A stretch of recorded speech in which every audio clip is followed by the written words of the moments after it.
오늘은 얘기하고 싶은 게 이 불안에 대해서 어떻게 벗어나갈 건지, 임포스터 가면을 어떻게 벗을 수 있는지 이런 이야기를 해보고 싶어요. 2015년도에 한국 여자 학생이 있었어요. 고등학생. 다 아실 건데, 근데 이 학생이 자기가 이제 하버드하고 스탠퍼드를 동시에 붙었다고 얘기했거든요. 그래서 처음에 그런 거 들었을 때 사람들이 천재구나, 정말 똑똑하다, 훌륭하다 이렇게 생각할 거잖아요. 김양 가족은 그동안 김양이 하버드대와 스탠퍼드대에 동시 입학했고 특히 두 대학은 김양에게 스탠퍼드에서 1, 2년을 먼저 다닌 뒤 2, 3년은 하버드에서 공부하는 새로운 프로그램을 제공했다고 주장해 국내 언론의 관심을 끌었습니다. 이에 대해 일부 네티즌들은 사실이 아니라는 의혹을 제기했고 하버드 대학과 스탠퍼드 대학이 김양 합격 사실을 전면 부인하면서 김양 주장은 사실이 아닌 것으로 드러났습니다. 맞아. 기사가 있었죠. 이 학생 생각하면은 거짓말 했잖아요. 근데 이 거짓말이 이 학생의 목표였나요? 저도 아니라고 생각해요. 목표가 다 따로 있었다고 생각해요. 완벽해 보이고 싶었죠. 그렇죠. 천재처럼 보이고 싶은 게 원래 목표였잖아요. 사실은 저는 너무 이해하거든요. 이 여자의 마음. 왜 거짓말을 했는지. 우리랑 사실 너무 비슷하다고 생각하거든요. 너무 다른 사람의 기대에 따라가면서 이런 가면을 쓰게 된 거예요. 그래서 원래 이제 가면 증후군이 그게 처음 나왔을 때가 1978년도예요. 클랜스하고 아임스라는 이제 연구자들이 있었는데 처음에는 사회에서 뭐 일하는 워킹 여자들 있잖아요. 되게 성공하고 일도 잘하는데 이 여자들하고 말하니까 불안하다고. 자기가 약간 되게 성공한 것처럼 보이는데 자기는 그냥 운 때문에 여기 와 있다. 자기가 뭐 생각하는 것처럼 그렇게 잘하지 않는다. 그리고 약간 가짜로 사람들 속이면서 이런 자리까지 왔다 말할 수 있거든요. 그래서 원래 어른 여자들, 특히 성공한 어른 여자들 연구하는 게 그때부터 이제 임포스터이즘이 나왔거든요. 근데 그때부터 이제 연구가 발전되면서 우리 모두가 여자, 남자 다 그리고 어린애들부터 임포스터이즘 있을 수 있다고 나오거든요. 제대로 임포스터인지 아닌지, 얼마나 임포스터인지 테스트를 하고 싶어요. 임포스터이즘 테스트인데 여러 가지 문제들이 나오거든요.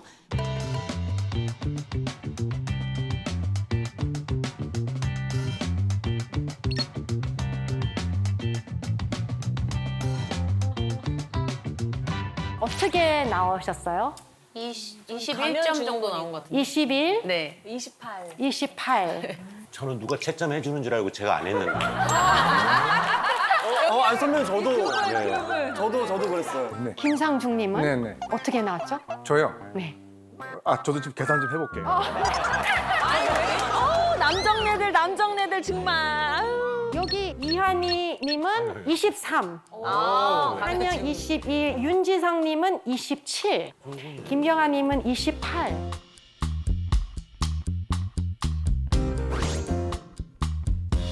이제 한국 사람들 보니까 이 딱 그 점수에 막 관심 있거든요. 맞아요. 딱 이 점수가 나오면은 나는 임포스터다. 나는 임포스터 아니다. 맞아. 이게 아니거든요. 그리고 솔직히 임포스터들은 임포스터 가면까지 숨기거든요. 너무 오랫동안 가면이 익숙하면은 자기도 모르게 저는 아주 소셜한 사람이다 이렇게 속일 수 있거든요. 그게 익숙하니까.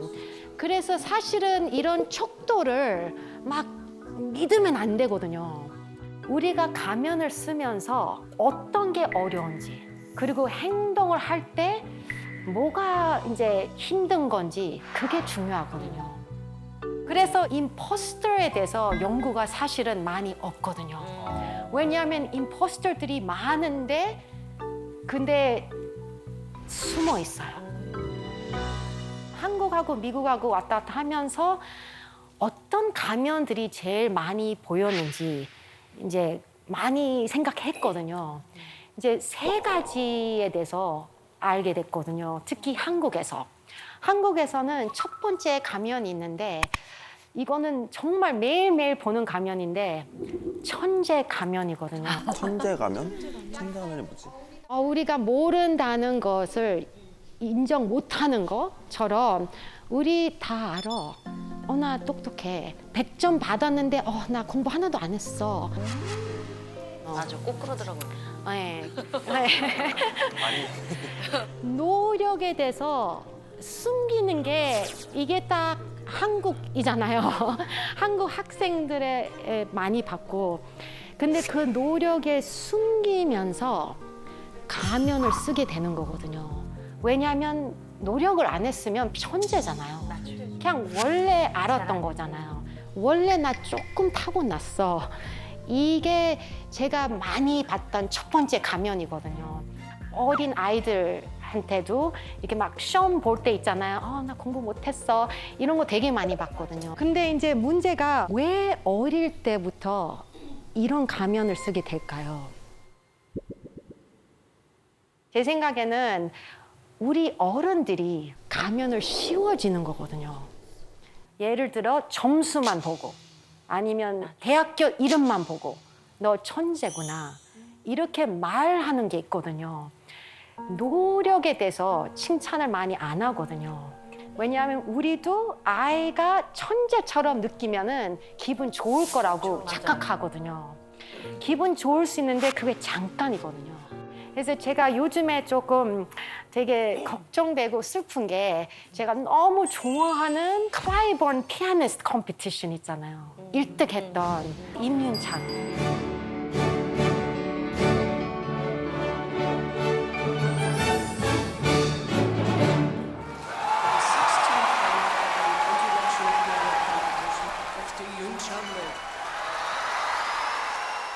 정말 사람들이 천재처럼 부를 수 있잖아요. 근데 우리가 가면을 씌워주는 거 아닌데 근데 이렇게 검색만 해도 벌써 천재라고 부르려고 하거든요. 이렇게 어린데도 계속 사람들이 천재다, 천재다. 그러면 자기 진짜 천재 해야 되거든요. 그 역할을 해야 되거든요. 그러면 너무 걱정되는 게 앞으로 1등 어려울 수도 있잖아요. 그러면 그 기대 때문에 더 스트레스를 받을 수 있거든요. 그래서 우리가 진짜 이런 훌륭한 사람들 서포트 해주고 싶으면 이 천재 가면을 씌워주는 것보다 관심이 가야 되는 게 노력이거든요. 예를 들어 얼마나 연습 많이 했겠어. 얼마나 노력을 많이 했는지 이렇게 했을까. 다음 곡은 어떤 거 할까. 어떤 곡을 칠 건지 어떤 스타일로 연습할 건지 궁금하다. 이런 얘기가 이제 훨씬 더 건강하다고 생각하거든요. 그래서 이런 천재 가면을 피하기 위해서 정말 우리는 그 과정에 관심 주고 1등 했다, 천재다 이런 것보다는 조금 더 정말 훌륭하게 연습을 많이 했다. 그렇죠. 노력을 많이 했다. 그렇게 좀 바꿨으면 좋겠어요. 그러니까요. 네. 또 두 번째 가면. 제가 많이 봤던 가면, 그리고 저도 이런 가면을 너무 오랫동안 썼기 때문에 벗기가 어려운데 이게 바로 완벽 가면이거든요. 완벽하다는 가면. 그리고 혼자서 다 잘할 수 있다는 가면. 이거는 회사에서 많이 봤거든요, 어른들. 원래 임포스터 연구를 보면은 제일 단단하게 가면을 쓰는 사람들이 바로 승진한 사람들이거든요. 그러면은 회사를 생각하면은 그냥 밑에 일하는 직원들보다 CEO들, 뭐 사장들, 회장들 이런 사람들이 정말 임포스터거든요. 그래서 한국에서 회사 생각하면은 또 드라마에서 사장으로 나올 때 뭐 이런 문제가 있으니까 해결하고 와, 다음 주까지. 이렇게 말할 때가 있거든요.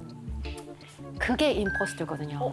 왜요? 직원들 앞에서 완성된 아이디어가 없으면 아직 자기도 들킬 수 있거든요. 그러면 더 창피할 수 있거든요. 좋은 리더면은 바로 이제 직원들한테 가서 이런 문제가 있는데 앉아봐. 우리 같이 해결해보자. 우리 브레인스토밍을 해보자. 왜냐하면 솔직하게 이런 문제가 있었으니까. 그리고 그런 디스커션이 있으면 피드백이 있거든요. 피드백 서로 하니까 사실은 더 완벽한 답이 나오거든요. 네. 근데 이런 회사 맥락에서는 다 완벽 가면을 썼으면 얘기를 못 하게 되거든요. 대화가 하나도 없거든요. 그래서 그냥 해와 완벽한 것만 보여주기 위해서 우리가 또 집에 가서 몰래 혼자서 막 하면서 내는 거예요. 그게 완벽 가면이거든요. 거기다가 그렇지. 거의 안 힘들게 한 것처럼. 또 원래 집에서 알고 있었던 것처럼 자기는. 네, 원래 네. 그렇게 오래 안 걸렸던 것처럼. 쉽게 한 것처럼. 네네, 그냥 어제 했어 그냥. 네. 그래서 실리콘밸리에서 거의 3,000명한테 물어봤거든요. 당신이 유능하지 않다는 사실을 회사 사람들이 알게 될까봐 두려우십니까? 거의 60% 넘게 동의한다. 네, 이렇게 대답했거든요. 너무 이제 애마존이 제일 높이 나왔고요. 그리고 구글도 70% 넘게 나왔고요. 이런 되게 정말 성공한 좋은 회사들이잖아요. 이런 회사들에 들어갔으면 진짜로 이제 얼마나 노력했는지 보여야 되는데 못하면서 그냥 완벽 척하면서 불안하게 있는 거거든요. 그래서 이렇게 일하는 사람들 보면은 댓글들이 있거든요. Today was my second day at Microsoft. I was super excited to join, but slowly my imposter syndrome has started kicking in and I feel like I will fail for sure. I barely understand anything going on and I feel like I won't be able to survive. 근데 또 이제 이 사람이 댓글 했는데 I've been here for 10 years. 10년은 I still feel like an imposter.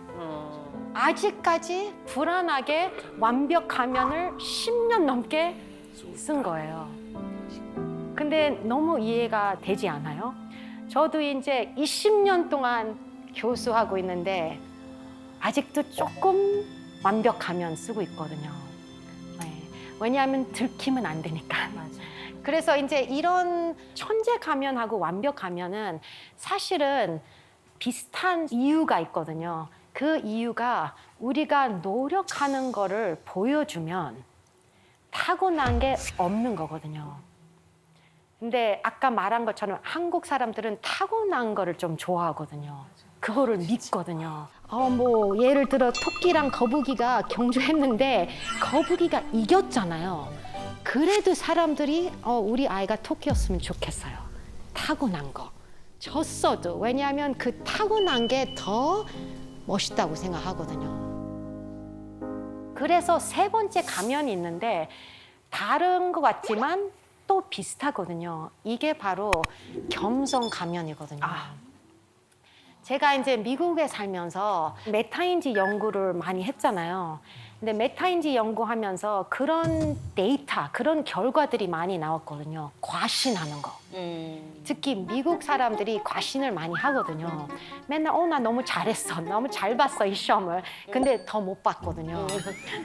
근데 제가 그런 데이터를 볼 때마다 나는 이렇게 과신한 적이 없는데 뭐 제가 100점을 맞았어도 나 너무 못 봤는데 이렇게 생각할 때가 더 많았거든요. 이게 겸손 가면이거든요. 너무 열심히 공부를 했는데 그 너무 공부 열심히 했다고 나 안 똑똑한 사람이다. 그런 거 있잖아요. 사람들이 어떤 때는 100점을 받았으면 친구들이 그런 얘기 할 수 있거든요. 리사 너 너무 똑똑하다. 근데 항상 아니야, 나 원래 공부 많이 해야 돼. 이게 노력하는 게 사실 똑똑한 건데 우리가 반대로 생각하는 거 그 타고난 것 때문에 똑똑하지 않다고. 네, 똑똑하지 않다고. 왜냐하면 노력을 했으니까. 그래서 겸손 가면은 비슷하게 누가 칭찬을 해줄 때 있잖아요. 나 그냥 운이 좋았어. 노력했다고 말 못 하거든요. 네. 그래서 어떤 사람들은 그런 거 물어보거든요. 막, 뭐 한국에는 겸손해야 되잖아. 어떻게 그냥 내가 잘했어. 날 위해서 잘했어. 이렇게 말하면 안 되잖아요. 근데 그렇게 말하는 것보다 아주 솔직하게 그런 거 있잖아요. 나 이 시험을 너무 잘 보고 싶어서 공부 많이 했어. 잘 나왔으면 좋겠다.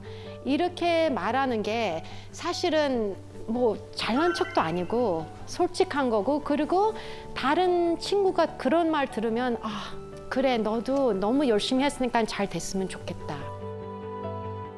사실은 그런 거 있거든요. 그래서 척도를 봤을 때 제가 약간 이렇게 카테고리를 좀 생각했거든요.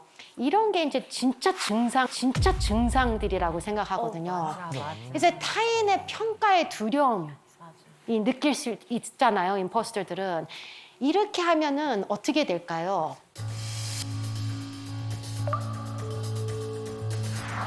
혼자서 일한다. 그래서 저도 어렸을 때부터 제가 완전히 타고난 게 아니니까 들키면 어떡하지? 그래서 혼자서 일하게 되거든요. 사실은 뭐 한두 번 이렇게 혼자서 막 하면은 사실 괜찮거든요. 근데 혼자서 더 길게 하고 매일 해야 되면은 좀 붙여요, 힘이. 너무 힘들거든요. 그래서 임포스터리즘을 벗어나가고 싶은 거죠. 그렇죠. 또 두 번째는 자기 능력은 평가절하한다. 이렇게 하면은 어떤 행동이 나올까요?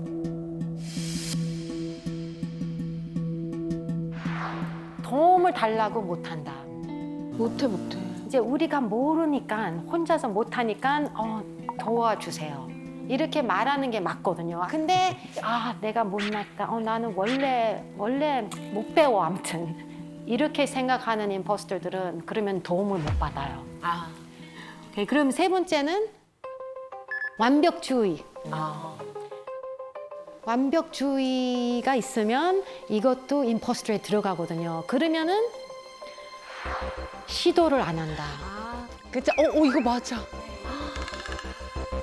정말 많은 학생들 뭐 하고 싶은데 실수할까봐, 맞아. 실패할까봐 이거 그냥 나 이거 뭐 바빠 안 해. 안 해요. 갑자기 이제 포기하는 느낌들이거든요. 그래서 이제 그런 시도를 하고 싶을 때 못할 때 이게 임포스터거든요. 그 네 번째는 실수나 실패를 두려워한다. 이렇게 하면은 그러면 행동이 피드백을 못 받는다.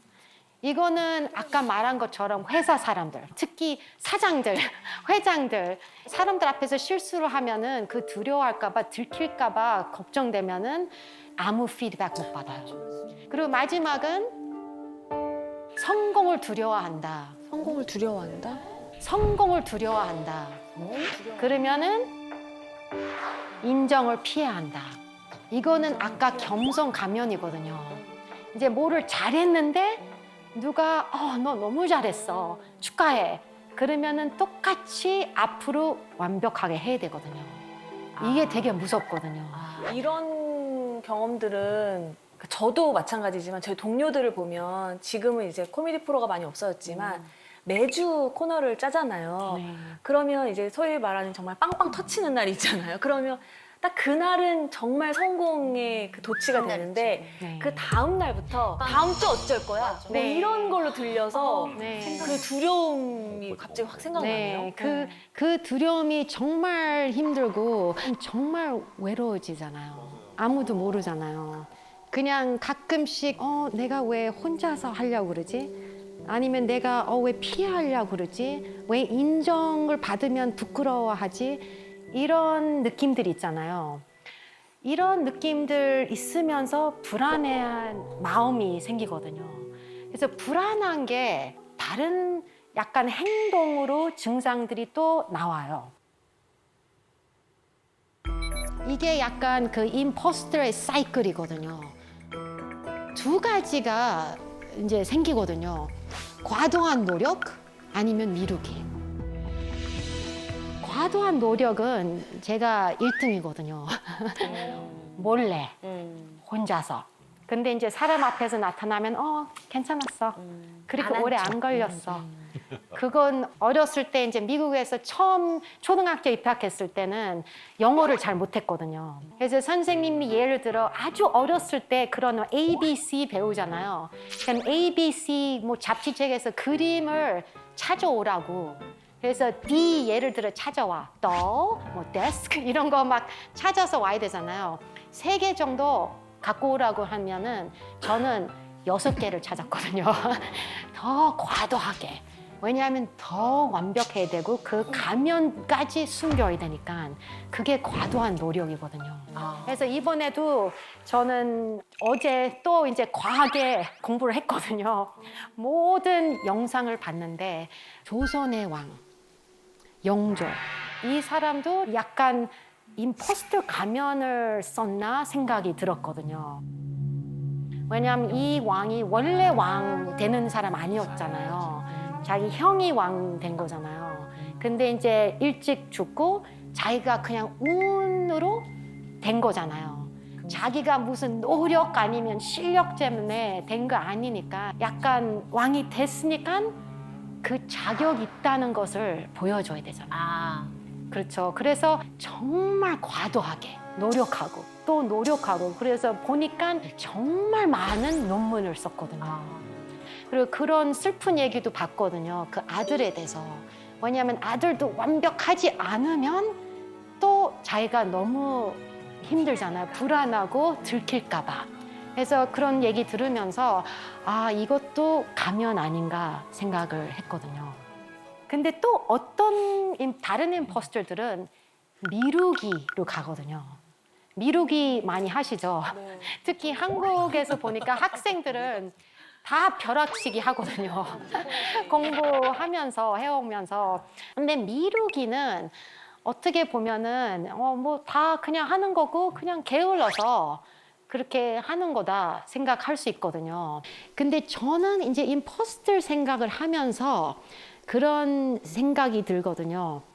미루기 하는 이유가 우리 자신한테도 들키고 싶지 않거든요. 어떤 때는 제가 예를 들어 책을 쓰고 싶다. 근데 이제 시간이 많이 있지만 지금 바로 쓰기 시작하려고 하면은 어렵거든요. 실수도 하고 힘들고 나 천재 아니구나. 나는 뭐 이 한국말 너무 어렵구나. 들키면 어떡하지? 그래서 안 시작하려고 계속 미루기를 하는 거 있거든요. 근데 그게 정말 이제 가면이거든요. 실패를 숨기려고 하니까. 궁금한 게 있는데 네. 그 요즘 드라마 그 안나가 또 안나. 굉장히 이렇게 네. 핫하잖아요. 근데 거기 보면 이제 리플리 증후군이라는 게 있는데 네. 그 리플리 증후군과 가면 그이랑 무슨 차이가 있는지. 네. 이제 리플리 증후군 있는 사람들은 가면이 목표예요. 가면 쓰는 게 자랑이거든요. 그래서 제가 이 생각했거든요. 그 기생충 영화 있잖아요. 근데 이 가난한 가족이 한 명씩 가면을 쓰는 거잖아요. 척하고 그리고 이제 다시 집에 가서 엄마도 해. 이거 척할 수 있어. 그리고 아빠도 기사해. 이게 자랑하는 거거든요. 이게 목표고. 근데 사실은 자기가 척하는 거에 되게 자랑스러운 거거든요. 그게 리플리거든요. 그래서 약간 이제 기생충만 아니고 다른 이거는 되게 무서운 사건인데 몇 년 전이었던 것 같은데 어떤 여자가 친구 고등학교 동창이었나 그래요. 근데 친구 가족을 다 죽였어요. 왜요? 왜냐하면 질투나서. 질투나서요? 네. 질투나서요? 네. 이 친구를 질투해서 친구 역할을 되고 싶었거든요. 친구를 그냥 리플레이스 하고 싶었거든요. 그 남편하고 애들. 그래서 그게 안 되니까 그냥 다 그냥 다 죽였어요. 그래서 이거는 임포스터리즘하고 가면 증후군하고 멀어요.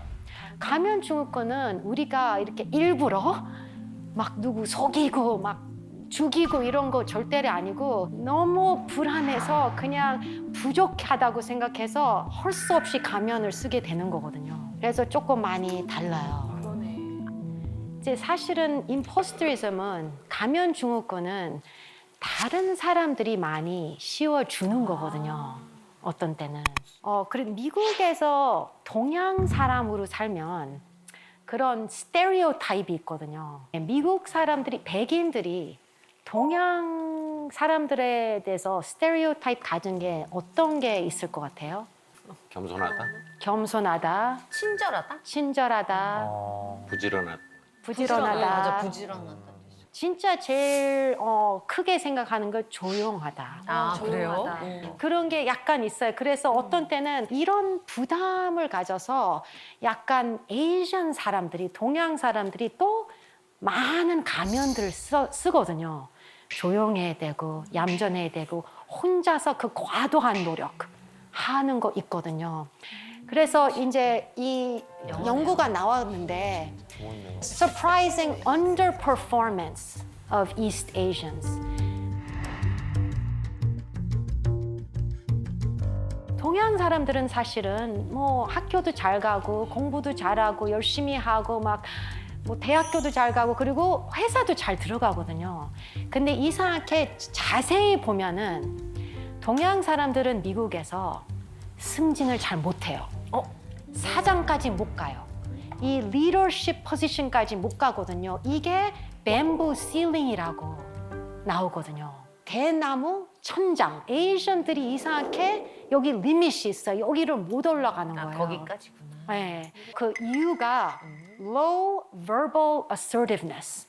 자기 생각, 자기 의견을 말을 안 하거든요. 맞아. 말안 해. 이게 임포스터잖아요. 저도 그렇거든요. 절대로 말 안 하죠. 그리고 브레인스토밍 할 때, 토론할 때도 얼마나 어려운지. 왜냐하면 다른 애가 말하면은 그 얘기 해야 되잖아요. 너 틀렸어. 이런 이유 때문에. 하고 싶은데. 정말 힘들거든요. 맞아. 왜냐하면 우리는 다 동의 잘하는 사람들이거든요. 그래서 이거에 대해서 조금 더 알아볼 수 있게 짧은 실험을 할게요. 또요? 네. 그러면 이제 질문을 몇 가지 낼 건데요. 그냥 0부터 7까지 이제 대답하시면 돼요. 먼저 김상중님, 네. 인생에서 대학교 가는 게 얼마나 중요할까요? 3번. 3번. 네. 한영 씨, 네. 삶에서 결혼하는 게 중요할까요? 5. 5. 네. 네, 그러면은 윤지성님, 네. 살아가면서 아이를 낳는 게 얼마나 중요할까요? 아이요. 네. 이렇게 고민의 문제야? 이것도 어렵죠? 가면 쓴 거예요, 벌써. 이게 이제 짧은 실험이었는데, 이제 처음에는 3, 그 두 번째는 5, 그리고 이제 제대로 대답을 못했어요. 근데 미국 사람들하고 동양 사람들하고 비교를 할 때, 동양 사람들이 중간쯤을 많이 선택해요. 하는구나. 이렇게 3, 4. 근데 미국 애들은 아주 뚜렷하게 0. 이거 하나도 중요하지 않아. 아니면 7. 완전히 중요해, 이건. 네. 7로 가면 이상할 것 같아서 5를. 맞아요. 근데 우리가 그만큼 조심스럽거든요. 맞아요. 자신을 의견이 있는 것보다 그냥 누르면서 남의 시선. 네, 남의 조금 조심스럽게 가면을 쓰게 되거든요. 뭐 결혼하는 게 뭐 좀 중요해. 사실은 속으로는 나 진짜 결혼하고 싶고 중요하다고 생각하는데 이렇게 생각할 수 있거든요. 또 대학교 가는 것도 나 7이라고 생각하는데 또 뭐 좀 사람들이 싫어할까 봐 뭐 5? 이 정도 말할 수 있거든요. 그게 그 뱀부 실링이거든요. 대나무 천장. 우리가 사람들 앞에서 특히 미국에서 백인들 앞에서 아, 나는 이렇게 생각해. 나 동의 안 하고 이게 나의 의견이다. 이렇게 말하는 게 정말 힘들거든요. 맞아요. 그리고 문제가 그 두꺼운 가면 아니고 그 되게 얇은 가면. 얇은 가면을 썼기 때문에 조금 그거를 그냥 인정하거든요. 그냥 뭐 우리 다 그렇게 살자. 이렇게 나오는 것 같거든요. 근데 이게 되게 슬픈 게 우리도 가면을 썼으니까 이 가면을 믿을 필요 없다. 이 사람이 한 번만 잘못했다고 미안하단 말 아니면 표정을 안 믿으면 용서 안 되잖아요. 안 그래요? 그러면은 우리도 실수하면 안 되거든요. 왜냐하면 아무리 나 미안해, 나 잘못했어. 아무리 그래도 용서 못 받죠. 맞아. 사람들이 이거 그냥 가면이잖아. 이렇게 생각할까 봐 그게 너무 슬프잖아요. 진짜 너무 슬픈 얘기다. 솔직히 제가 미국 마인드로 또 한국 사람들 보면은 용서가 되게 어렵거든요. 잘 안 보이거든요. 그게 사실은 말하는 것도 가면이라고 생각하거든요. 이 영상을 한번 보여드릴게요. 아이유가 이제 캔스 페스티벌에 나왔던 영상을 봤는데 이렇게 이제 치잖아요? 넘어갔어요. 근데 나중에 사람들이 이렇게 막 인터넷에 막 올라왔잖아요. 그러고 나서 사과했잖아요. I would love to apologize to the Korean actress Lee Ji-eun because I pushed her on the red carpet by mistake. 이거를 보면서 어떠셨어요? 이거 사과하는 거를 믿으셨어요? 그냥 형식적인 아이유가 아니었으면 사과했을까? 맞아, 그 생각도. 뭐 이런 거. 한국의 네티즌들이 무서워서 아유 사과할게요 하지 않았을까? 뭐 이런. 아니 혹은 옆에서 시켰을 수도 있고. 야 큰일 네. 났다. 화면을 보니까 네. 제가 이제 배우잖아요. 네. 그런 함정에 안 빠지려고 노력했는데 좀 진심성 같은 게 별로 없는 것 같아요. 그래서 그런 거 이제 되게 궁금하거든요. 진심을 어떻게 보여줄까요? 또 그러네. 한국 사람들은 믿지 않아요. 그래서 어떤 사람들은 이거 봐도 약간 안 믿으면서 계속 욕을 했거든요. 이제 미국 사람들은 이거 보고 사과했구나 약간 받아들이는 거 있거든요. 왜냐하면 그게 가면이 아니고 거짓말 아니고 뻥 아니고 척 아니고 그냥 말을 했구나. 그게 가면하고 진짜 생각하고 매치가 되는 거거든요. 근데 한국 사람들은 아무튼 우리가 가면을 썼기 때문에 다른 사람들도 다 쓰는 거다. 그래서 다른 이유가 있다. 이게 진심이 아니다. 그거를 의심하는 거거든요. 그래서 가면이라고 생각하지 말고 그냥 믿어보자.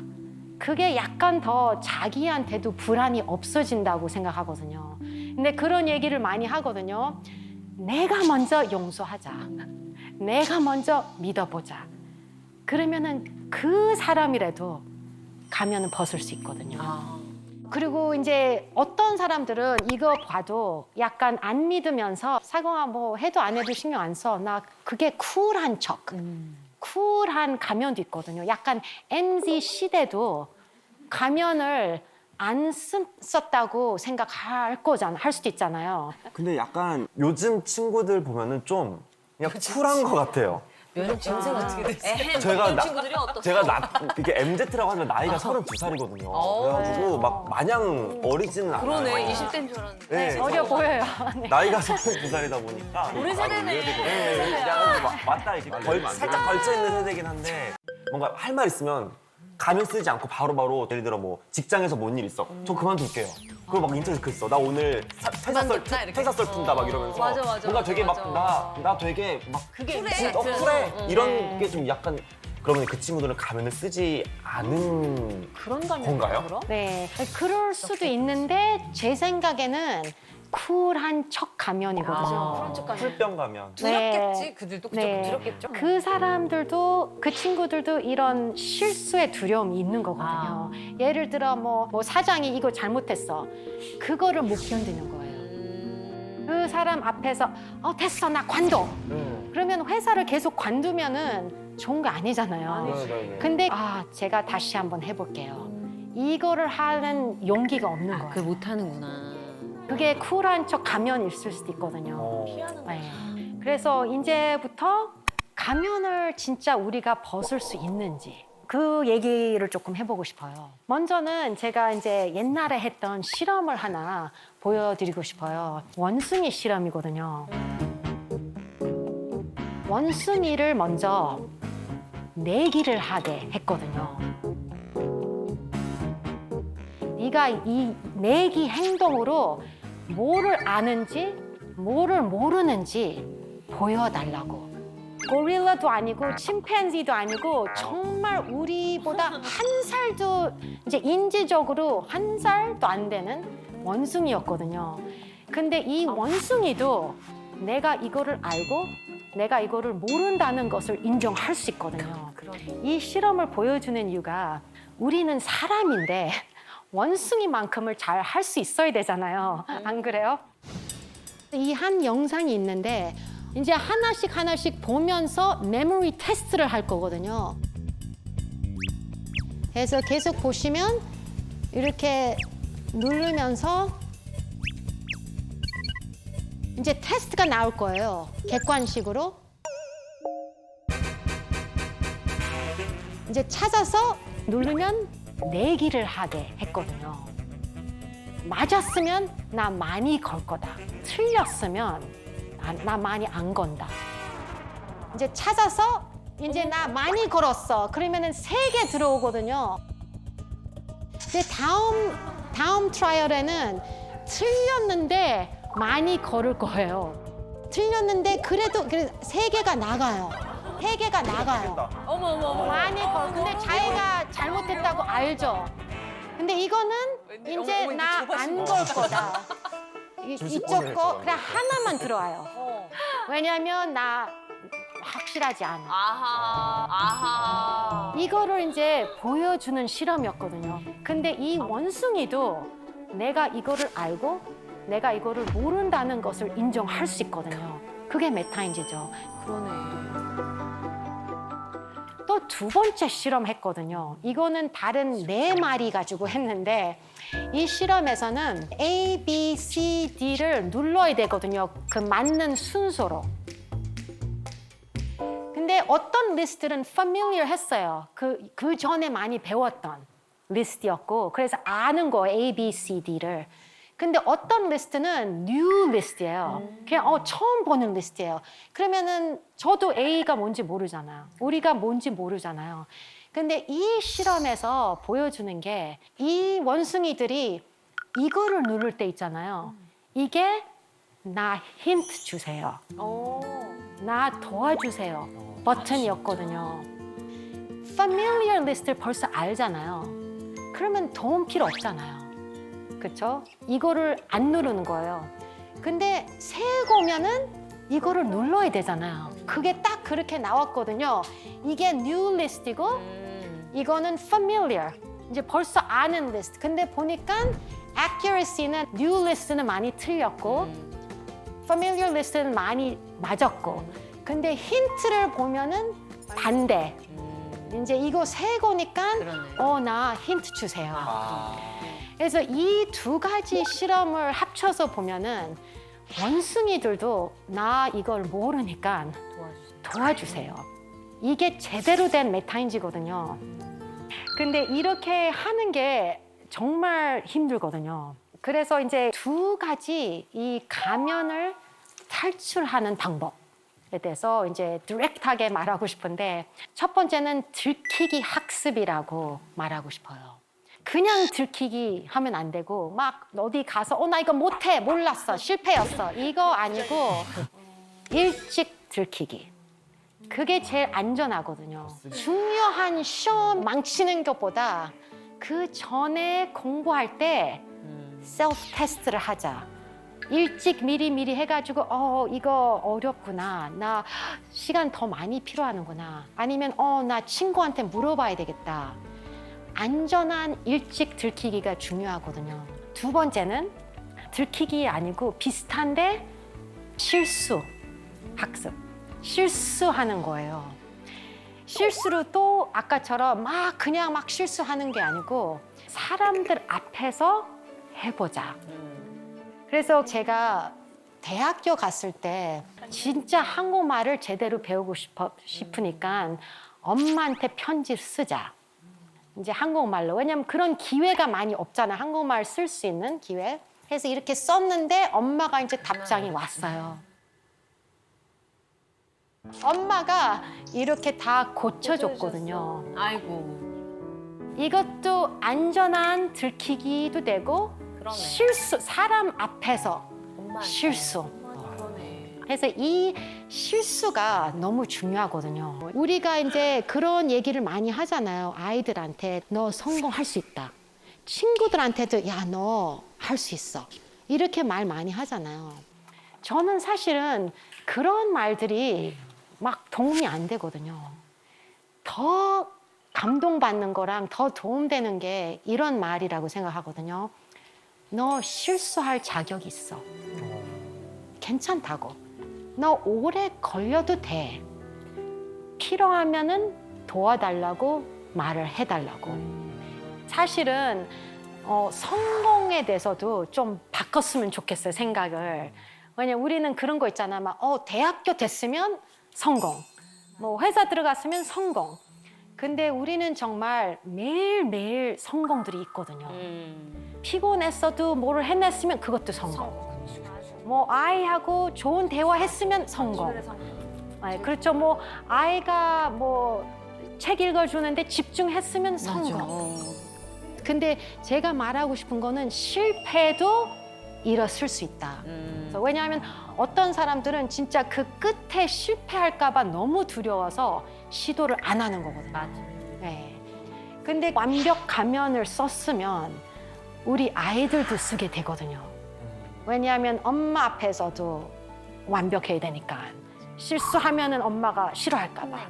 이런 것 때문에 우리 어른들, 윗사람, 보스들, 사장들, 교수들이, 선생님들, 우리가 먼저 약간 보여주면 밑에 학생들, 아이들도 그리고 같은 직원들, 후배들 이런 사람들이 조금 더 용기를 낼 수 있다고 생각하거든요. 근데 제가 이제 메타인지를 연구하면서 그런 생각 많이 했거든요. 왜 메타인지가 필요한지. 메타인지는 우리가 문제 해결하는 방법들이거든요. 그런 능력이거든요. 근데 우리가 너무 가면을 쓰게 됐으면 혼자서 다 해결을 해야 되거든요. 너무 불안하고 너무 힘들거든요. 근데 원래 살아가는 게 우리가 이제 소셜 하잖아요. 우리가 이제 사회적으로 사는데 진짜 좋은 메타인지가 도움 달라고 할 수 있는 능력이거든요. 나 혼자서 못하니까 조금 힌트를 줘. 조금 도와줘. 이거 같이 해볼까? 이런 게 정말 어려운 메타인지거든요. 그래서 도와달라고 말하는 게 정말 많은 용기가 필요하거든요. 이게 용기를 키우려면은 가면을 벗어야 된다고 생각해요. 그래서 안전하게 조금씩 살짝 들키면서 실수를 하면서 가면을 벗고 도와달라고 그랬으면 좋겠어요. 감사합니다.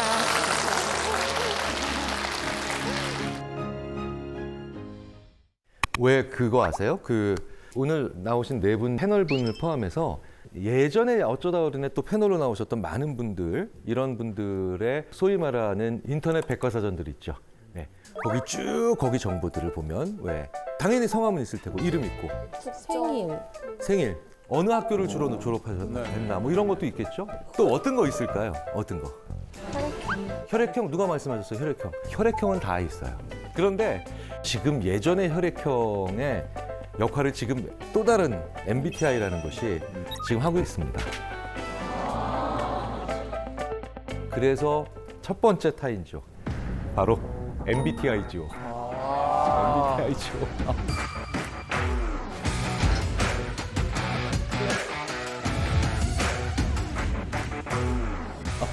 MBTI.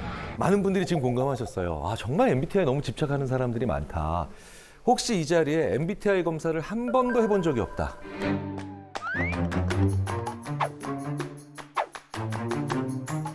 네. 네. 네. 한 분, 두 분, 우리 이재용 씨를 포함해서 세 분, 네 분, 다섯 분, 여섯. 이 자리에 계신 분들이 한 5% 정도가 지금 해보신 적이 없고, 나머지 다른 분들은 거의 대부분 한 번씩은 해보신 거예요. 네. 아니, 얼마 전에는 뭐 대기업의 회장님을 뵀는데 어느 학교 교수인지는 모르는데 저보고 이러더라고요. ISTJ였다면서요. 이렇게 얘기해요. 심지어는 왜 직원 뽑을 때 우리는 어떤 유형만 뽑겠다 이런 분들도 계시거든요. 실제로 MBTI로 사람 뽑겠다는 구인 광고가 있습니다. 우와. 저희는 MBTI를 보고 뽑아요. 네. ENTJ를 안 뽑는다는 겁니다. 아니 근데 왜 ENTJ가 진짜 되게 성격도 좋고 꼼꼼하고 약간 그런 성향인데 왜 ENTJ를 도대체 안 뽑는다는 거죠? 본인이 혹시 ENTJ이신가요? 네. 저 ENTJ. 네. 일로서 정확한 사람인데. 네. 저는 심지어 일찍 퇴사하거나 공금횡령할 MBTI는 뭐냐고. 궁금해. 네, 그런 질문을 받은 적도 있어요. 네, 사석에서. 그렇게 먼 옛날도 아니고요. 네, 불과 한 3, 4년 전에. 어쨌든 이 MBTI가 도대체 뭐길래 이 난리냐는 거예요. 이 MBTI가 조금 이제 그 학문적인 정의를 말씀드리자면 마이어스 브릭스, 그러니까 MB, 마이어스 브릭스 유형의 유형 지표의 약자인데요. 캐서린 쿡 브릭스 그리고 그분의 딸 이사벨 브릭스 마이어스 홈스쿨링을 하다가 따라 세상에는 이렇게 다양한 사람들이 존재한다는다. 약간 지금으로 치자면 게임 같은 어떤 방법 하나를 그걸 알려주기 위해서 생각을 한 거죠. MBTI가 이제 두 개의 태도 지표, 그러니까 외향, 내향, 그렇죠? 그리고 판단 인식, 그리고 두 개의 기능 지표, 감각, 직관, 그리고 사고, 감정 이렇게 이 네 가지 지표에 대한 개인의 선호도에 대한 답을 해서 이걸 다시 2 곱하기 2 곱하기 2 곱하기니까 16개의 문자 패턴으로 유형화해서 알려주는 검사죠. 제가 처음 MBTI 검사를 받았던 때가 대학교 4학년이었던 1992년입니다. 정말 기념비적인 해죠. 서태지 씨가 1집을 발표한 그런 해입니다. 네. 그런데 그때만 해도 MBTI는요. MBTI라는 검사가 있어? 들어봤어? 아니 나 MMPI는 들어봤는데 MBTI는 뭐야? 이 정도의 반응을 심리학과 전공생들도 했을 정도예요. 그런데 이제 최근 들어서는 이 MBTI가 완전히 큰 유행이 돼버렸죠. 이게 왜 그러냐면요. MBTI가 건강검진 결과와 다르기 때문입니다. 자, 병원에서 건강검진 결과 받아보신 적 있으시죠? 네. 네네. 건강검진표 보면은 거기 어떻게 나옵니까? 이게 다 그래프로 나오죠. 그런 데이터를 우리가 보게 되면 재미가 없어요. 네. 그러니까 봐도 뭔 얘기야. 우리들이 좋아하는 게 바로 뭐냐? 정상, 비정상. 뭐 이런 거, 그렇죠? A등급, B등급, C등급. 이렇게 무언가를 조금 구간이나 아니면 등급별로 얘기해 주는 걸 더 좋아합니다. 그래서 우리가 게임을 할 때도 보면은 뭔가 여기까지 딱 들어가면 미션 클리어, 스테이지 클리어, 뭐 이렇게 되면서 스코어나 아니면 랭킹이 나와서 게임이 재밌는 것처럼 뭔가 계속 체크하고 얼마나 그런가를 얘기를 했는데 뭔가 레터, 글자로 나오잖아요. 그러니까 너는 I네, 당신은 P일세. 그러니까 이게 내가 한 행동이 되게 독특하게 다른 방식의 아웃풋으로 나올 때 우리는 이걸 게임 같다. 그래서 성격 검사나 성격 검사라고 우리가 알고 있는 것들의 상당수가 일종의 게임이에요. 또 다른 이유가 있죠. 내가 누군지를 참 알기 어려워요. 우리가 너무 많은 정보의 홍수 속에서 살고 있기 때문입니다. 특히 SNS가 발달하기 시작하면서 MBTI의 인기는 거의 같이 갔다라고 봐도 무방해요. 왜일까요?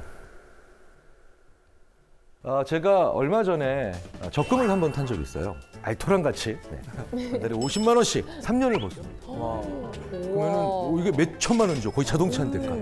그래서 제가 이걸로 좋아. 나 이 정도의 돈을 딱 얼마나 기분 좋겠어요. 딱 탔는데 갑자기 제 고등학교 동창 한 친구가 만든 회사가 상장을 했대요.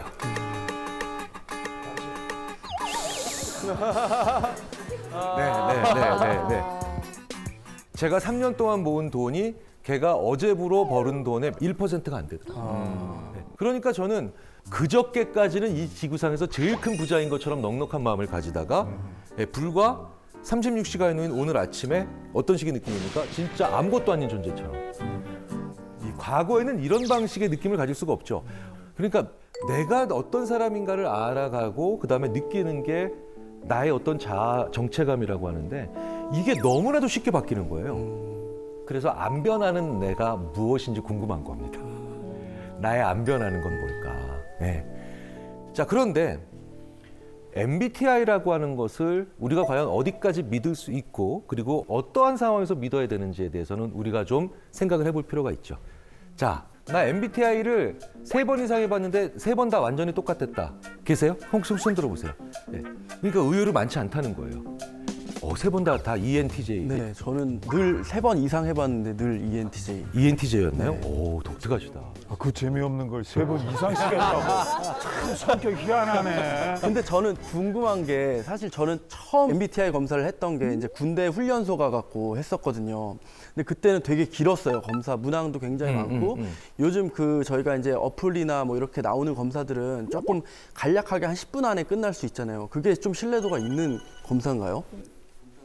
지금 굉장히 중요한 말씀을 하셨어요. 그러니까 신뢰도. 이 검사에는요, 신뢰도와 타당도라는 게 있어요.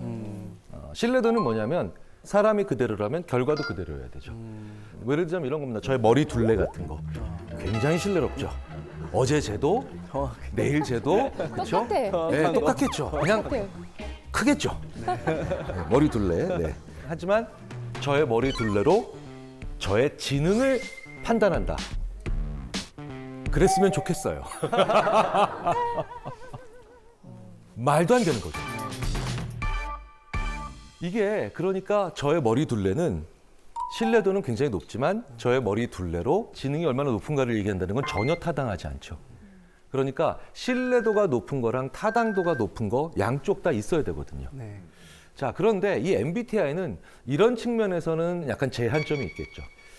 MBTI는 저는 굉장히 많이 변했어요. 1992년에 처음 받았을 때 ISTJ였습니다. ISTJ. 네. 그런데 2010년에 제가 또 한 번 해봤어요.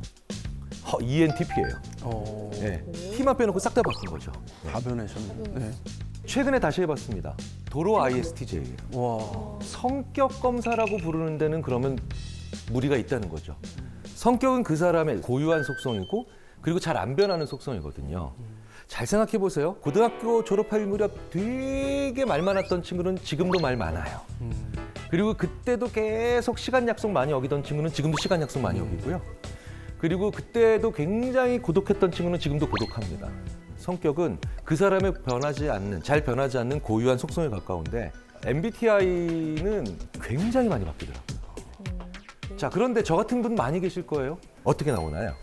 ISFJ. ISFJ. 굉장히 내향적이고 현실적이고 공감을 잘하고 계획적인 사람이시겠죠? 대충은 맞는데요. 네. 제가 다시 했을 때는 INFJ로 나온 거예요. 그래서 두 개의 특징을 이렇게 쭉 보다 보면 나는 INFJ 쪽에 더 가깝나 약간 이런 생각이 들거든요. 그거는 MBTI라고 하는 검사가 잘못돼서가 아니라 MBTI가 그 사람의 안 변하는, 거의 잘 변하지 않는 고유한 속성을 보는데 적합한 문항이 아니라는 뜻입니다. 네. 자, 예를 들자면 제가 원래 문항에서 좀 각색을 해서 말씀을 드릴게요. 입사한 지 한 3개월 정도 된 신입사원들한테 MBTI를 보면 굉장히 I가 갑자기 증가해요. 왠지 아세요? 이런 류의 문항에 다 예스를 해야 됩니다. 나는 남의 말을 경청한다. 신입사원이 경청하지 않으면 어떡할 거예요? 그죠? 예, 경청해야지. 그래야지. 예, 그런데 그 회사의 전무님들 정도 되면 자기 사업 분야 하나씩을 다 총괄하는 분들이거든요. 그럼 그분들은 다 해보면 놀래요. 내가 E로 변했어요. 예, 다 외향적으로 변한 것 같아요. 왜? 이런 문항에 또 예스를 해야죠. 이런 류의 문항에 나는 주도적으로 얘기한다. 전무님이 주도적으로 얘기 안 하면 큰일 나죠. 그래서 제가 이렇게 보통 많이 말씀을 드려요. MBTI는 당신께서 지난 3, 4년 동안 어떤 사회적 얼굴로 사셨는지, 당신이 지난 3, 4년 동안 어떤 사회적 카드로 사셨는지를 보여주는 그런 문항들로 구성되어 있습니다. 그래서 저는 1992년에 ISTJ였던 거예요. 왜? 저는 대학교 4학년이었거든요, 그때. 계속해서 공부를 했어요. 계속해서. 집중해야 되고, 그다음에 교수님의 말에도 토시 하나 안 틀리고 제가 귀를 기울여야 되고. 근데 2010년에 갑자기 E로 확 변했네요. 그렇죠? 제가 왜 그런가 봤더니 2010년에 드디어 조교수에서 끝나고 부교수가 됐어요. 이게 신임이었던 조교수 시절에 비해서 부교수가 되면 이게 발언권들이 좀 많이 생깁니다. 그리고 또 얘기를 하라고 시켜요. 대학에서 얘기를 좀 의견을 내보라고. 근데 최근에 받았던 건 ISTJ로 다시 돌아왔죠. 그래서 제가 왜 그런가 봤더니 집에서 하는 거예요. 너무너무 차분히 있고 싶은 집에서 이걸 했더니 이젠 심지어 과거도 아닌 앞으로의 내 소망을 거기다 적어내요. 그러니까 MBTI는 지금까지 나의 사회적 전략이었구나. 나의 사회적 얼굴이었구나. 이런 것으로 생각을 해보면 되고요. 내가 나를 제대로 돌아볼 수 있는 아주 재미있는 마중물은 될 수 있지만 타고난 기질, 본성, 발전 가능성, 심지어 업무 적합도 이런 걸 판단할 수 있는 도구는 아니라는 거예요. MBTI는 엉망인 검사도 아니고 만병통치인 검사도 아니에요. 다만 오남용되고 있는 검사라는 거예요. 이 다양한 인간을 16가지의 성격 유형에 맞춰서 재단하거나 아니면 그 16종류의 하나라고 판단하는 우를 범하지 말자는 거죠. 자, 그렇다면 모든 심리검사가 다 오남용되고 있는 건 아니죠. 연구자들이 정말 수십 년 동안 계속해서 타당화나 아니면 신뢰도를 확보하는 절차를 거쳐서 성격을 꽤 제대로 알아볼 수 있는 그런 검사들은 분명히 존재합니다. 그래서 오늘은 심리학에서 사용되고 있는 성격 검사 가운데 잘 알려져 있고 또 게다가 우리 한국 사람들, 우리 한국인에게 아주 적합한 성격 특성 모형이라고 알려진 헥사코어 검사를 소개해 드리려고 합니다. MBTI보다 덜 흥미롭습니다. 하지만 더 정확하죠. 네네. 원래 심리학에서는 5개의 성격 요인이 있다라고 보통 얘기를 합니다. 그게 바로 뭐냐면 개방성, 성실성, 원만성, 외향성, 정서성이에요. 자, 그런데 이 5개는 대부분의 문화권에서 5요인, 5개의 요인이라고 해서 많이 연구했는데 최근에 이 6번째인 정직 겸손성. 이게 또 굉장히 또 중요한 하나의 요인이다라고 이야기를 하는 그런 중요도를 제기하는 그런 연구진들이 나왔고요. 그 중에 한 분이 캐나다 캘거리 대학에 있는 이기범 교수님이라고 하는 분입니다. 웨스턴 온타리오 대학에서 박사과정을 밟고 있을 때 자기 동료 마이클 애시턴이라고 하는 이 두 대학원생이 이상하게 5개로 안 묶이고 6개로 묶이더래요. 요인 분석을 해봤더니. 그런데 연구가 참 재밌는 게 첫 번째, 두 번째 연구자들이 이걸 버리면 나머지 연구자들도 별 생각 없이 6번째를 버려요. 그냥 이게 요인이 아닐 거라고 생각해서.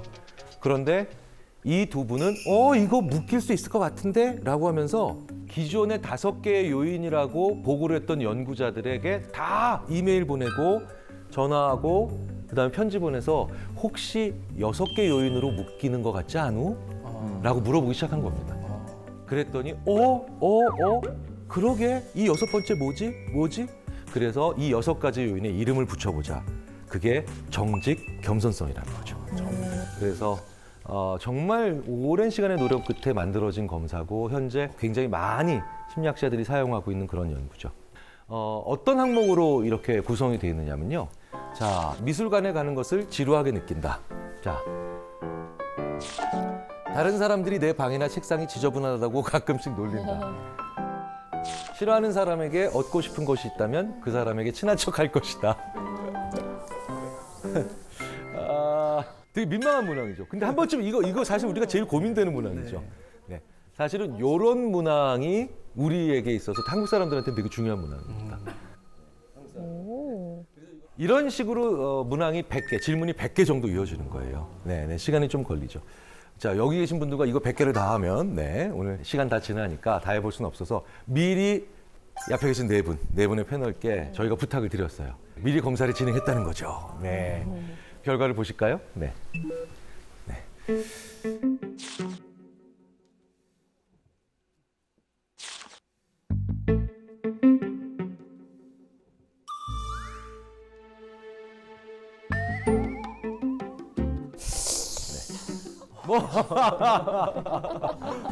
네. 어쩌다 어른이 아니고 어쩌라고. 네, 지금.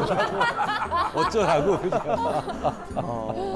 네, 뭐 어쨌든 네 분이 많이 다르죠. 이 각자 네 분이 도드라지는 항목들이 있어요. 그렇죠? 도드라지는 항목들이 있습니다. 이제 이 네 분은 각자 좋은 게 내 쪽으로 내가 뾰족한데 내가 좋은 게 와 있어야 될 텐데라고 생각하실 텐데요. 되게 떨리는데요. 그게 어떤 항목인지 한번 보도록 하겠습니다. 네.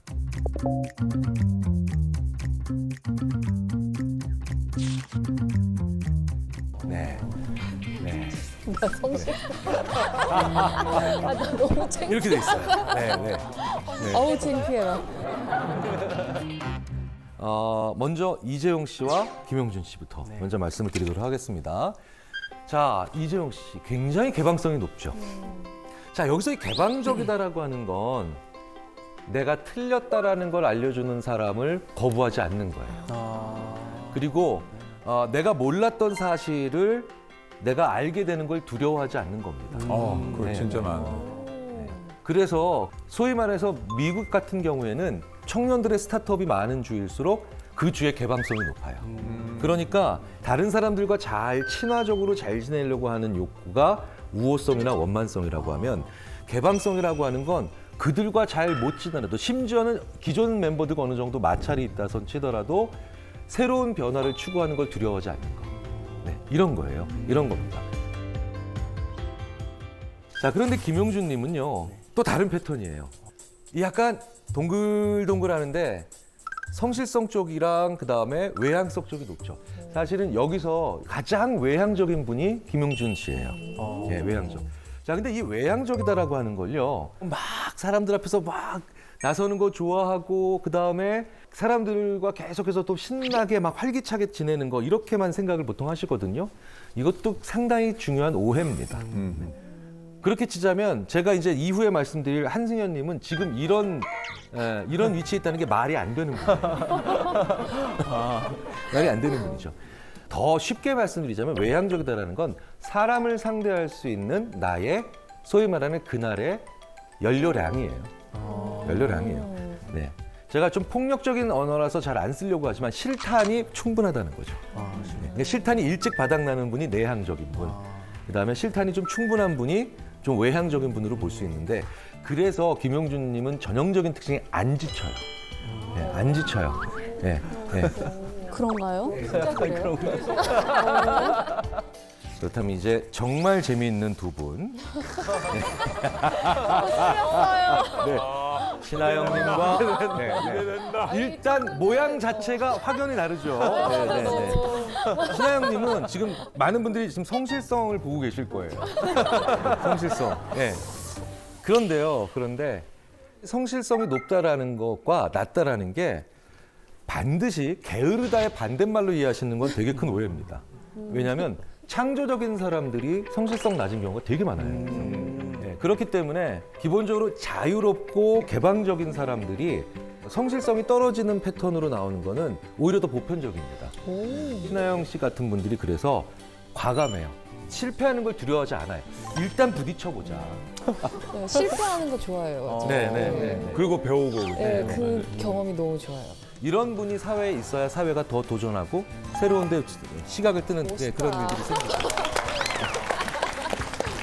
멋있다. 아메리카에서 공부하고 오더니 다르네. 한승현님, 네. 자유로운 영혼, 네. 그 다음에 소녀가장. 심지어는 그런데 저는 농담으로 이 얘기를 했는데 정말 별명이셨다면서요? 네. 아예 뭐 어쩌다 보니까. 네. 성실하고요. 근데 이 성실함 안에는 이런 일만큼은 일어나면 안 된다라고 하는 강한 책임감이 있고요. 그리고 무엇이 올바른 방향으로 가는 것인가에 대한 철학도 굉장히 뚜렷합니다. 조직을 위해서 정말 끌고 나가는 사람이다. 당찬 사람이다. 개인적으로 이런 경우는 저보다 나이가 어린데도 마치 연장자를 보는 것 같은 그런 느낌이 들 때가 있죠. 존경심이 있고. 근데 하나 걱정되는 건 이런 분들은 자기 인생에서 행복이 무엇일지 한번 고민을 해보셔야 돼요. 내 인생에서 행복. 행복 심리학자들이 또 그렇게 얘기합니다.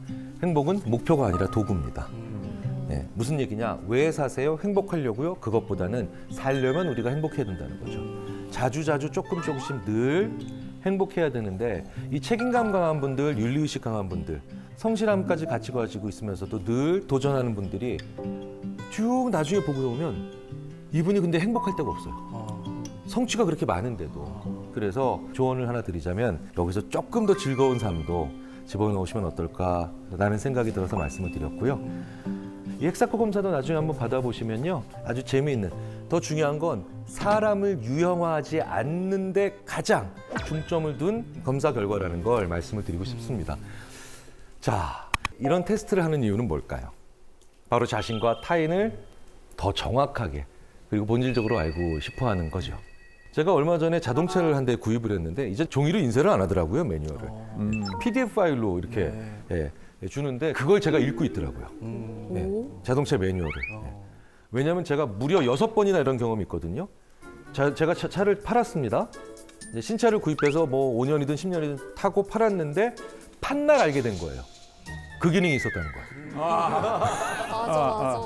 이런 수납 공간이 있었네 이러면서 이런 버튼이 있었어.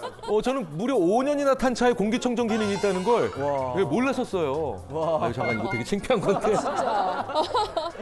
하다못해 몇 년 쓰고 내가 치울 기계도 그렇게 매뉴얼을 읽는데 사람에 대해서 너무 쉽게 우리가 알려고 하고 간편하게 알려고 하는 거 아닌가라고 싶은데요. 그래서 사람에 대해서 진짜 깊은 고민을 해야 됩니다. 우리가 진짜 알고 싶은 건 그런 사람들이 왜 그런가와 우리가 어떻게 대처해 나가야 되는가를 알고 싶은데 굉장히 우리는 엉뚱하게도 MBTI를 알고 싶어하고 알게 된 건 MBTI니까 그 사람들이 이런 경향을 보일 거라고 우리는 계속 연결짓고 있죠.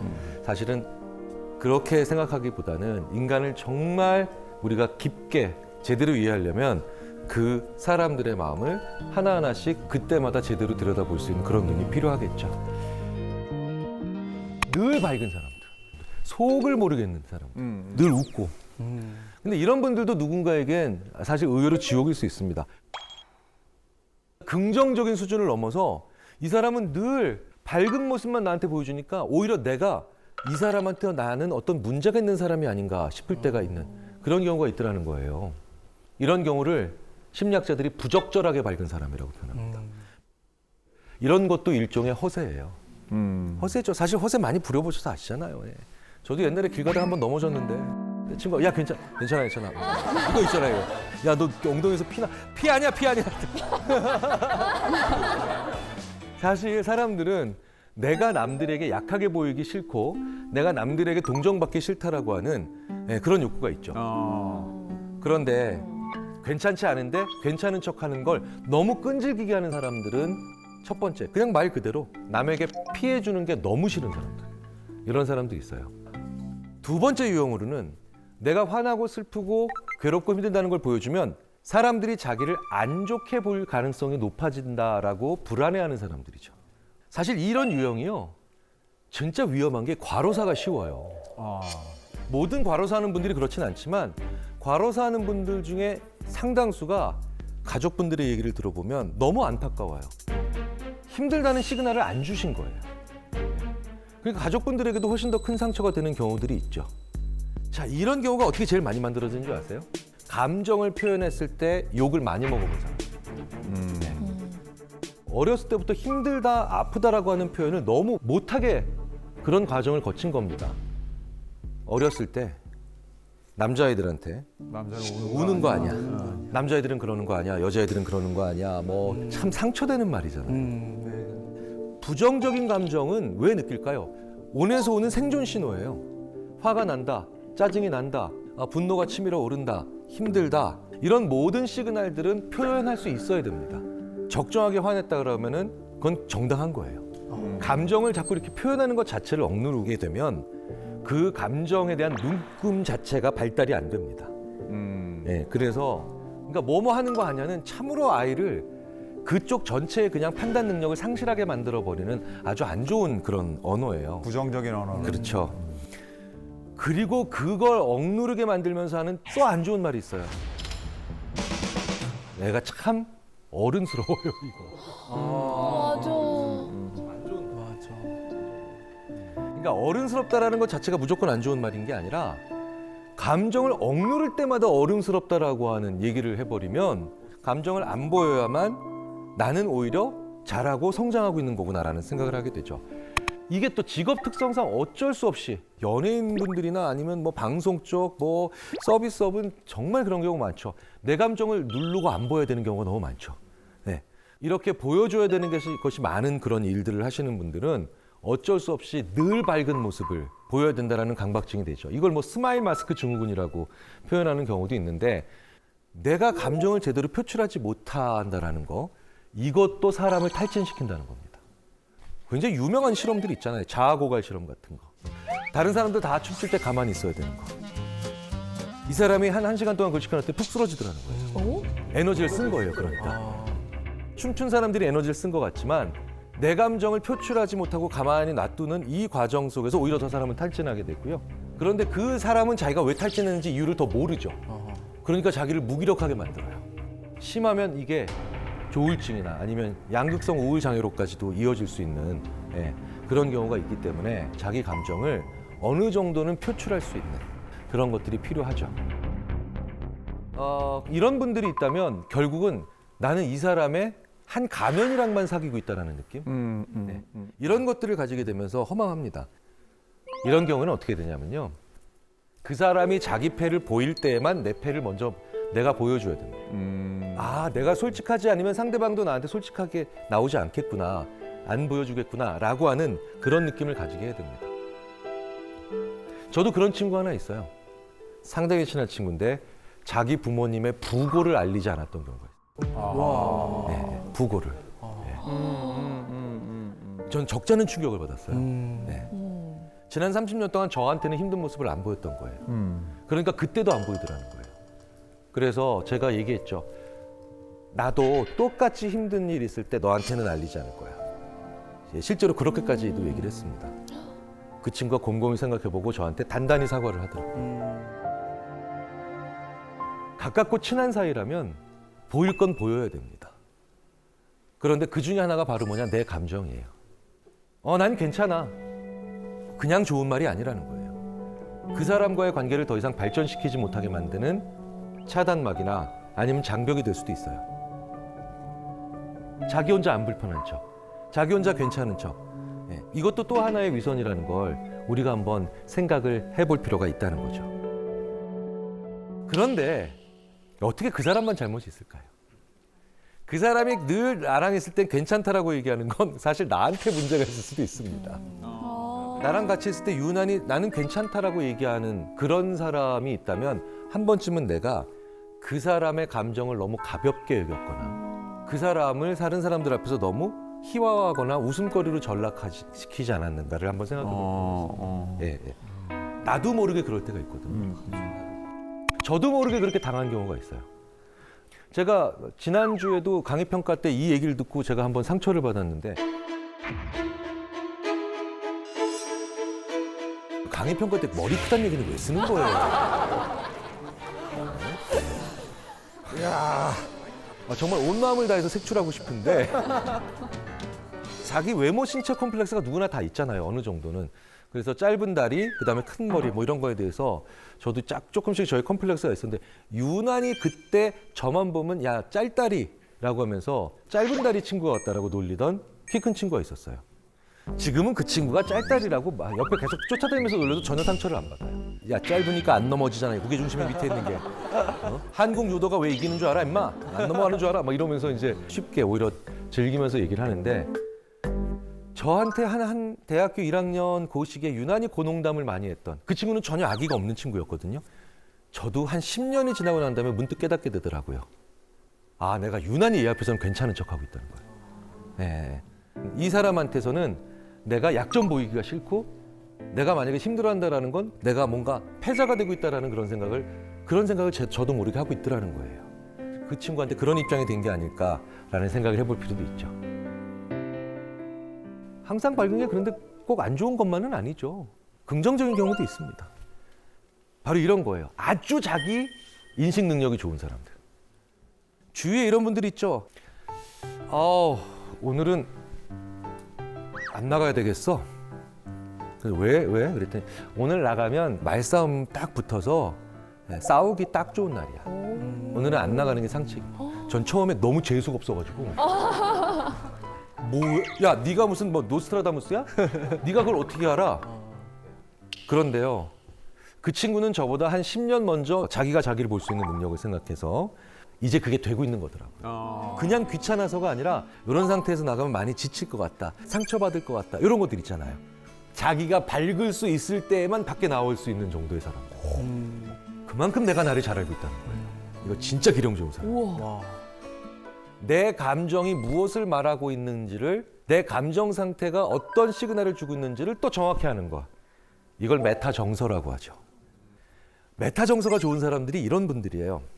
내가 기쁨에 민감한 날 밖에 나가서 재밌게 놀고, 화에 민감한 날 사람들한테 거리 두고, 그리고 우울에 민감한 날 혼자 있지 않고 조금이라도 뭔가 사람들과의 접촉을 만들어내는 거죠. 위에서 쳐다볼 수 있는 이런 메타 정서 능력이 떨어지는 분들은 화에 민감하고 예민한 날에 사람들 만나러 나가요. 굳이. 바로 싸우죠. 그 시그널들을 제대로 파악하지 못하니까 맨날 친구들끼리 칼부림 났네 시작해가지고 어떻게 모임에서 만나서 의절했네 이런 사람들이죠. 저는 나이 들어가면서 우리가 가져야 되는 중요한 자기인식 능력 중에 하나라고 이걸 봅니다. 항상 밝은 사람들을요, 위선적이다 라고만 보시기 전에 이 사람이 자기 감정을 정말 잘 파악할 수 있는 사람이구나 라는 생각을 해볼 필요가 있어요.